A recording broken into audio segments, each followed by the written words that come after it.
Hola queridos amigos, bienvenidos a esta 17ª entrega del podcast. Hoy lo hemos llamado Paternidad y Prostitución, y si ustedes se preguntan qué tiene que ver una cosa con la otra, les voy a leer uno de los versículos más extraños para mí que encontramos en Levítico capítulo 19. Vean lo que dice el versículo 29. Oigan lo que dice el versículo 29. No degraden a su hija haciendo de ella una prostituta, para que tampoco se prostituya la tierra ni se llene de perversidad. ¿Por qué está ese versículo ahí? Porque, bueno, está bien que no se mande eso, pero lo que tenemos que preguntar es por la práctica, o sea, ¿de dónde sale la idea de que un padre va a vender a su hija para prostituirla como si fuera algo legal dentro de ese momento? Entonces,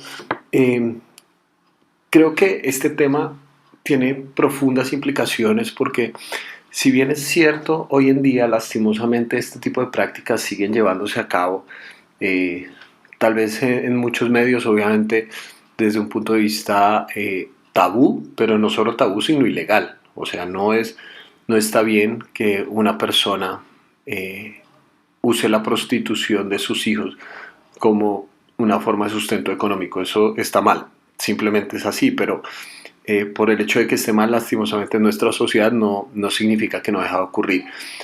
Conozco muchos casos donde padres, por ejemplo, venden a sus hijos a algún pervertido, cosa que puedan tener algo más de dinero para sus vicios, por ejemplo.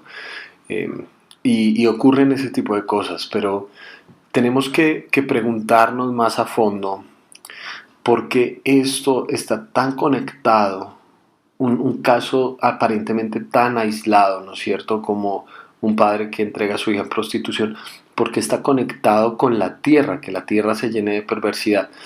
Entonces aquí veo yo las implicaciones de lo que es la paternidad, porque la paternidad en primera instancia dibuja en nosotros un concepto de lo que es la autoridad. La primera autoridad que nosotros tenemos como seres humanos son nuestros padres. Que sea buena o que sea mala es otra pregunta, pero nuestro primer concepto proviene de nuestros padres. Y uno de los elementos importantes aquí es que vemos que la autoridad no se impone, la autoridad se inspira. ¿Por qué digo esto? Porque en ocasiones pensamos que los papás tienen derechos sobre los hijos simplemente por ser los papás. Y la autoridad a veces proviene de esa imposición, pero no es así. La autoridad proviene también de la clase de persona que yo soy, ¿sí? Obviamente que los hijos le deben respeto a los padres y eso es un mandato para los hijos, pero un padre no solamente debe ver el hecho de su título, sino ver la coherencia de lo que es como persona. Y cuando tú logras ver la clase de persona que es ese alguien, esa persona te va a inspirar, esa persona va a moverte no solamente por una imposición o por una orden, sino por la vida. Y la vida de una persona es un motor a largo plazo, el ejemplo de una persona es un motor a largo plazo. Entonces, lo primero es que la autoridad no se impone, se inspira. Un padre no tiene derecho sobre su hijo para usarlo según las conveniencias de su ego. Y eso es muy importante porque cuando estudiamos el concepto bíblico de lo que es la autoridad, nos damos cuenta de la fuerte conexión que la autoridad tiene con el servicio. Es decir, la pirámide que nosotros normalmente tenemos en mente cuando hablamos de autoridad, es decir, de alguien en la cima, en la Biblia se subvierte totalmente porque un servidor es el primero en la línea de autoridad. La primera persona que debe estar sirviendo es aquel que se declara como autoridad. Y ser autoridad no es menos. De hecho, una persona que sabe que tiene autoridad no tiene problemas de orgullo para servir. Si tienes problemas serios para servir, probablemente estés tan apegado a una posición que pienses que eso te denigre. Pero en última instancia eso es la paternidad, ¿no es cierto? Es servir a un ser humano en el proceso de lo que es la vida. Pero en ocasiones la paternidad se ha usado, o el ser padres de un hijo, se usa al hijo como un mecanismo de redención. Es decir, él o ella es la que me va a dar felicidad, plenitud. Y si bien es cierto que, bueno, no sé si me estás escuchando y te pasó algo así, terrible de este tipo, o sea, que tus papás te abandonaron, te dieron la espalda, o aún peor, te utilizaron de esta forma, porque ese tipo de realidades existen. Pero hay otra serie de gamas en el sentido de cómo los padres utilizan a los hijos, porque, por ejemplo, son padres que le exigen todo el tiempo a los hijos, ¿no es cierto? Quieren vivir a través de ellos. Entonces, el ejemplo clásico que tenemos es el papá que quiere que su hijo sea médico. ¿Por qué? Porque él también es médico y porque su abuelo fue médico. Es como si este muchacho, por el simple hecho de nacer en esa familia, estuviera predestinado a ser médico. Y si sale que quiere ser guitarrista, entonces ahí sí se vuelve un problema de grandes proporciones, porque el hijo tiene que ser lo que el papá quiere. O también hay ocasiones donde los papás, por ejemplo, meten a los hijos en un montón de cosas. Eh, Trabajo con los jóvenes y veo hoy en día los bachilleres, jóvenes de 13, 14 años, tienen menos tiempo que un profesional en la ciudad de Bogotá, porque todo el tiempo los papás los ponen en un montón de actividades, ¿no es cierto? Como para mostrar que mi hijo sí vale, y una forma, un mecanismo de redención, como si eso es lo que le muestra al mundo que mi vida valió la pena. Y, y este tipo de prácticas son muy nocivas, porque un hijo es un regalo, un hijo no es el salvador de nadie. Un hijo es un regalo que Dios da, y debemos tratarlo como tal, agradecerle a Dios por quien es, pero también descubrir quién es ese hijo, no usarlo para nuestro propio bienestar. Entonces, en esa época era válido y bien visto, eh, muy seguramente en la cultura egipcia, según las investigaciones en la cultura egipcia, había este tipo de cosas. Como ellos eran esclavos en Egipto, entonces en ocasiones un padre podía vender a su hija a la prostitución, ¿cierto? Para obtener algún tipo de beneficios alimentarios, económicos.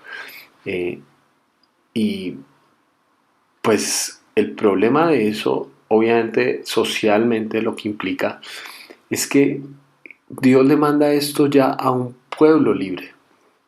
Y uno pensaría, listo, o sea, un pueblo que ya ha sido liberado de semejante situación no va a retornar a todos esos vejámenes a los que eran sometidos cuando eran esclavos.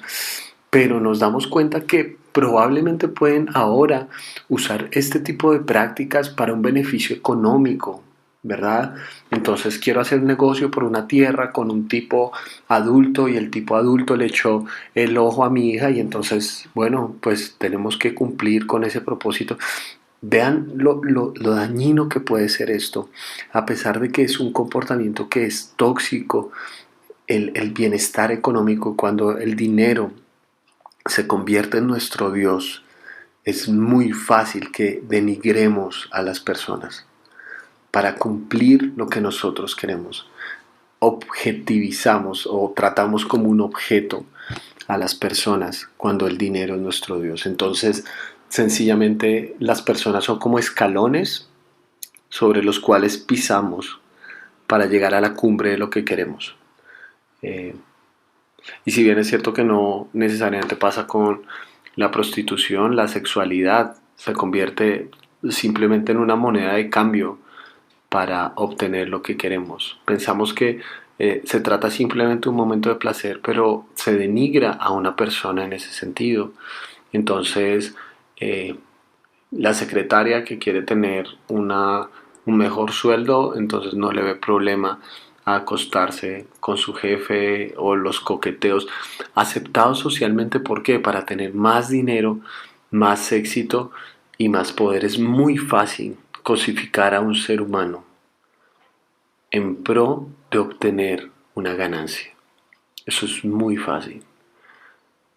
Y, y lo que conecta este texto es decir que este tipo de comportamientos, y vean una vez más cómo aquí se está defendiendo específicamente a la mujer, ¿cierto? No entregues a tu hija a la prostitución. Entonces vemos un progreso gigantesco en términos de la igualdad y el valor de la mujer en el libro de Levítico. Pero entonces vean aquí el progreso de no entregues a tu hija a la prostitución, porque de lo contrario, ¿sí? O haciendo esto, llevas a que la tierra se llene de perversidad. Mi idea es esta, es que la tierra, aquí no solamente está hablando del concepto de el piso sobre el cual estamos o de los sembrados, está hablando del concepto de una nación, ¿verdad? La tierra, nuestra tierra, donde vamos a estar y donde vamos a habitar.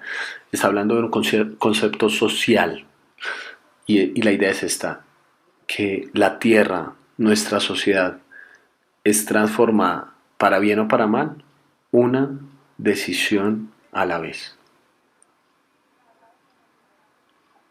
Ninguna decisión es demasiado pequeña. Porque a veces pensamos que el término sociedad es algo tan etéreo que son otras personas, es algo más, pero la sociedad está constituida por personas. Si una persona hace la diferencia para bien o para mal, eso va creciendo y va creciendo y va creciendo. En mi país, en Colombia, las cosas que nos ocurren tienen que ver con esta decisión a la vez. Como muchas veces eh, la tierra misma, la sociedad misma, ha hecho las paces con ciertas maldades y sencillamente nosotros acudimos a ciertos pecados según nuestro beneficio. Nosotros leemos este texto y decimos, no, ¿quién se le ocurriría entregar la hija a prostitución o algo así por el estilo? Pero yo me he dado cuenta que es muy fácil criticar el pecado de los otros mientras que justificamos el nuestro propio. Hace un tiempo, por ejemplo, me pasó que iba en un taxi y pues aquí los taxis cobran por unidades, entonces lo que uno tiene que hacer es mirar la tabla de relación para saber cuándo llega al final del recorrido cuánto tiene que pagar. Entonces me monté al taxi y empezamos a hablar y este hombre me empezó a hablar de todos los políticos corruptos, de la plata que se robaban, de los miles de millones, de las obras que no se cumplía el tiempo, las estipulaciones, que las obras ya cuando se inauguraban ya no servían para nada. En fin, una queja muy constante y muy real. La verdad es que en Colombia la corrupción es, desde mi punto de vista, el mayor de los males, el generador de violencia y desigualdad más grande que existe.